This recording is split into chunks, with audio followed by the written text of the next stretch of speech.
Alo, ndugu msikilizaji na mtazamaji wangu.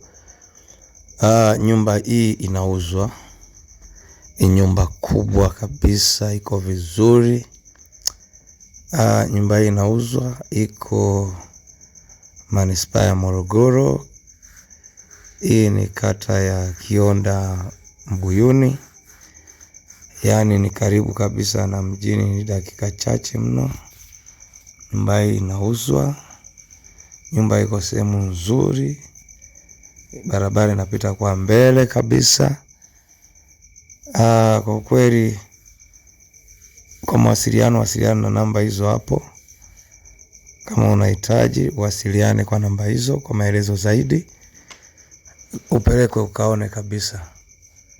Karibuni sana ndugu mnaoitazama picha hii ya nyumba. Ipo kwenye ramani nzuri, imezungushiwa fence. Iko vizuri kabisa. Asante sana, karibuni. Kila mtu ambaye mwenye anahitaji, karibu sana.